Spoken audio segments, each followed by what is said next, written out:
everybody, thank you so much for clicking on this video. Recently, I went back in time and roasted my old programs I had written for clients when I first started personal training. And I had such a good time making fun of myself, I figured we would do it again. So in today's video, we're gonna go back to old demo videos that I had made and roast them. We're not only just going to make fun of past Justina, but I'm also going to tell you why the form isn't quite right, and I'm going to show you the proper way to do the exercise. I also want to quickly address before we hop into these older videos of me, I'm aware that my body looks different. I have discussed my pre-COVID lifestyle in another video previously, but to put it quite frankly, I was not well. I was working 16-hour days regularly. I barely had time to actually eat meals. I was chronically stressed about making ends meet financially. I was taking on average 25,000 steps a day. I was dehydrated all the time. And when I could actually sleep for more than 4 hours at a time, I slept like a rock, like a dead rock. Like there are videos of Kevin trying to wake me up and he cannot do it. It was actually really bad looking back. So many of you might watch this video and go, oh my God, 2019 Justina, body goals. How do I get to look like that? Well, I just laid it out for you, but obviously I do not recommend that. So no body comments, please. And let's get into roasting me. All right, first up, we've got a bird dog. So with this guy, the biggest thing that I'm seeing is that this back toe is not tucked under. So that's going to be really important to make sure that you have your glute and your leg connected so that you can keep your pelvis stable. Otherwise, you're just adding unnecessary instability to the exercise. We always want to remember that with exercises, if your hips are stable, the rest of you is probably going to fall into line. All right, we've got this Bulgarian. Okay, I said no body comments, but it's me and I can do it. Look at that teeny tiny little booty. So range of motion here, it's not terrible, but you can see that I've got, we'll pause it, some low back extension right here in my full standing position. So that actually tells me I'm probably a little too far away from my couch or bench. I've also got the toes, it's hard to see with the contrast, but I've got my toes tucked here. Technically for a Bulgarian, we want the toes untucked. I would actually call this a rear foot elevated split squat, which is like the tier below in terms of intensity or difficulty, a Bulgarian. The difference is that if you're doing a full Bulgarian, you have very little help from that back leg because you're not tucking the toes under. With the toes tucked, you do get a little bit more help from the back leg. And then if we're doing, let's say a split squat from the floor, it's going to be closer to that 50-50 split. All right, we got a little elevated bridge right here. So what I would say, you want to pull the toes up to get a more active ankle and really drive through the heels. It's going to be overall just like better neuromuscular connection to the back of the leg, but it's also going to train these muscles around your shins. Just all of these things that are going to work a little bit more of the front line and the back line, getting you a little bit better bang for your buck. All right, so now we've got a halo. It's not terrible, but we're just lacking a little bit of control. So you can see some of that torso movement here. We're getting a little like Shakira, Shakira. You can also see, let's see it at the back, elbows are flaring out to the side, so you're not going to get as much of that tricep into the lat connection. So what I like to do instead is like really take a second in each corner of the box around my head rather than just kind of like flying through this. So again, not terrible, but we can make it better. All right, so here's our goblet squat. Range of motion is minimal for sure. You can also see here, so see my grip on the kettlebell? I've got like my fingers out for some reason. Instead, I want a full grip on there, and you really want to pull the bell apart or pull the bars apart. You're going to get a lot more of your back connected, and it's just going to make it a stronger movement. All right, we're moving into a kettlebell deadlift. So low back. Okay. This is something that's really hard for people to see. And honestly, it just comes with like a lot of experience. But you can see here, my main hinge point is my low back. Can I slow this down? Okay. Let's slow this bad boy down. So you can see as I'm moving my hips, let's start from here. My hips move, hips move, hips move. Hips stop moving, low back, low back, low back, low back, low back, low back, right? So another telltale sign of this is where the kettlebell's landing. You can actually see that it's coming in front of me rather than in between the legs. So when you're doing a deadlift, let's stick with the kettlebell variation, you want the bar of the kettlebell to line up with about the arches of your feet or your ankle bones. So you almost want the weight coming behind you rather than in front. The more that weight comes in front of you, the more you're putting the hinge point and the work into the low back. Again, it's really hard for people to see the difference. I would say most coaches, it's a hard thing to see right off the bat. But as you see more and more people hinging over time, you can just get a little bit better at it. All right, we got some lateral raises. That is strong eye contact, my friend. These aren't terrible. We're working on that scapular plane, so just in front of the shoulders. I would say, let's get a freeze frame. We want to take a little more bend in the elbows just to relieve some pressure off of that joint. But honestly, these are not bad by any means. All right, we got some push-ups. Let's see what baby Justina has to offer us. It's not bad. Look at her go. Okay, let's go back to that. So 2 big things here. I would say bring the legs closer together. This is, I would say, like a regression, a very slight regression, but ideally with a push-up, we want those legs a little tighter together. It's also going to give you more of that inner thigh connection, which is really, really important for your pelvic stability. It's going to connect up into your inner thighs. You can also see my hands. I'm kind of not screwed into the ground, like my thumbs are almost lifting off. You really want that firm grip into the floor to get a really strong line up the upper body. But overall, yeah, she's nailing these. All right, we got a little rear delt fly here. Look at this studio. May it rest in peace. The studio I used to work at closed during COVID, unfortunately. That's not terrible. The path of the weights are good. You can see from this side angle, though, I ideally want to be in more of a hinge. This is a little too upright. It's going to put a lot of the work into the low back. You want to get more knee bend, send those hips back, really load the back of the legs. But the path of the bells is good. We got a nice little bend in the elbow, coming out to the side. Not bad. All right, we got some deficit reverse lunges. It's not a huge deficit. And to be honest, I shouldn't even be using one because this range of motion isn't great. So if you can't even get that full range of motion, like kissing the knee to the floor in a reverse lunge, which this is barely elevated. But anyway, if you don't have that full range of motion, there's no need for you to add a deficit because you don't need more deficit. You can't reach the full deficit. You know what I'm saying? I also think this step is a little bit too far back. If I had to guess based off of knowing myself and just looking at my body composition, I probably don't have a ton of space in the back of my hips. So as I'm stepping back, I'm taking a bigger step because I'm running out of space in hip flexion. That's going to put a little bit more stress on the back legs quad. And I'm probably, if I saw a side view of this, I'm probably getting low back extension instead to compensate for that lack of hip flexion. So I would say work on your hip mobility, take away that deficit, and then you're good to go. No, what are you doing? Okay, this is our first truly bad one. So the number one thing here, she is upright.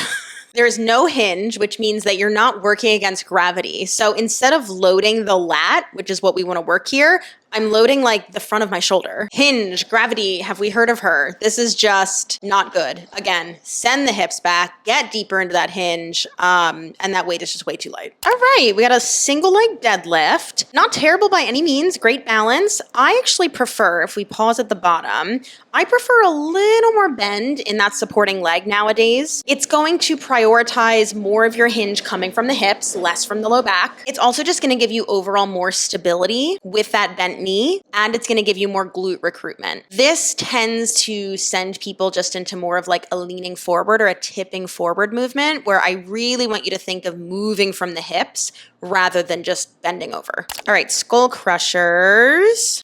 Not terrible. I just think the weights are a little heavy because you can see I'm getting some movement from the shoulder where we really just want to isolate from the elbow joint. I also think it's a little heavy because I don't have full range of motion at the back. Ideally, we want as much elbow flexion as possible, and I just can't control the movement. So I would say lower the weights, stabilize that shoulder joint, and go for it.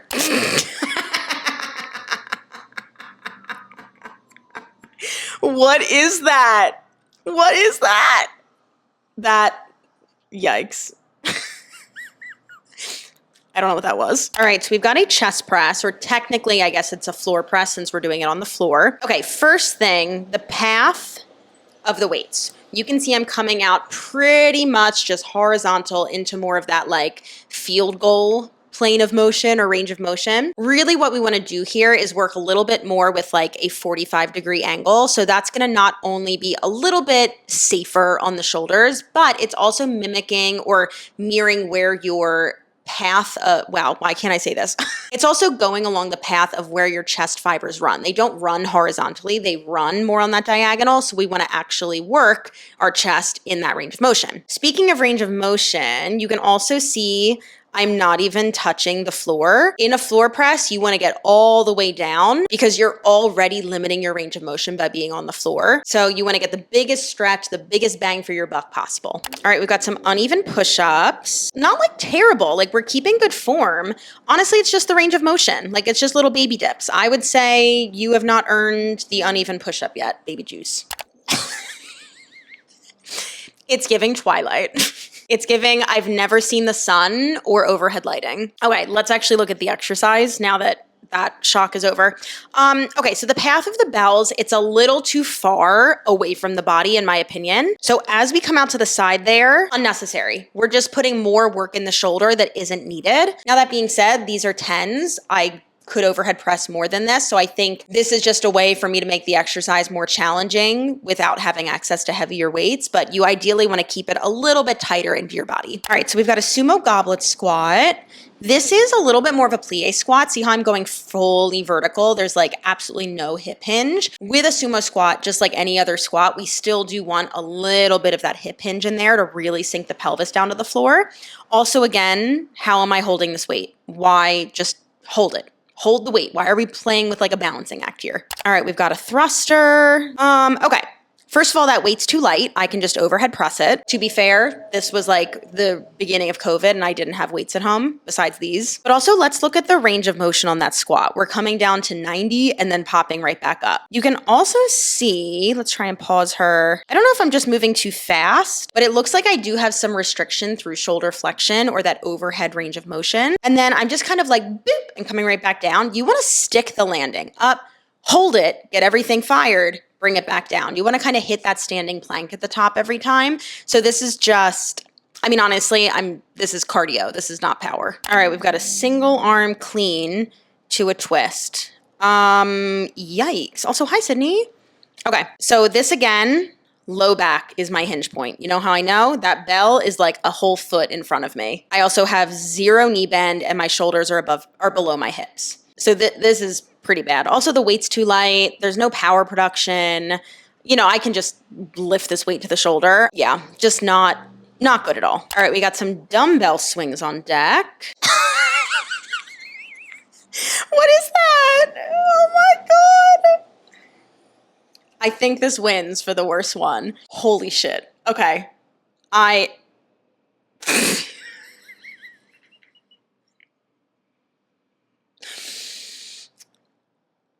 Okay, so number one, there's no power, there's no force production, and I'm not even hinging. Like, God damn, my hips were really, really terrible. I cannot get my hips back. Also, I would never, ever, ever, ever, ever anymore recommend swinging a dumbbell like this. It's not safe. You're gonna throw it and you're gonna break something. Holy shit, that was bad. All right, we've got a sumo deadlift with dumbbells.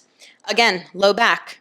Low back is hinging and up. Yeah, I just gotta bend my knees more, get my hips a little more back there. So I actually usually prefer to do sumo deadlifts with kettlebells. In general, teaching deadlifts with kettlebells is a lot easier for people because you get to start with the weight on the floor. It's a lot harder to teach people how to hinge when you're holding the weights. And that's just really bad. All right, we got a little reverse lunge press. Yeah, I'm still having that same issue. Let's pause her. So you can see I'm taking too big of a step back. This knee should be underneath the hip and I'm getting into some low back extension. And again, I know right off the bat, I'm running out of space in hip flexion here. So ideally smaller step, little tuck of that pelvis, or you can just drive the knee over the toe, make it a little bit more quad dominant. There's a lot of different options here to make that a much better reverse lunge.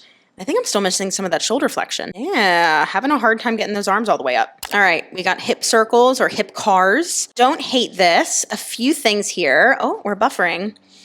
Well, while we're buffering, thank you for the pause, YouTube. I'm going way too fast. I really want that back toe tucked under. We already talked about that with the bird dog earlier.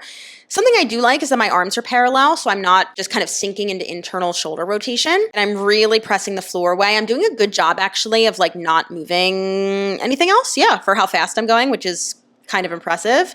But yeah, I would just say slow it down, move through a more specific range of motion and get that toe tucked. You're going to be golden. All right, we've got a 90-90 with a nice look to the camera. Okay, we're doing 90-90 forward folds. Well, I'm not in a 90-90 because this back hip is not an internal rotation.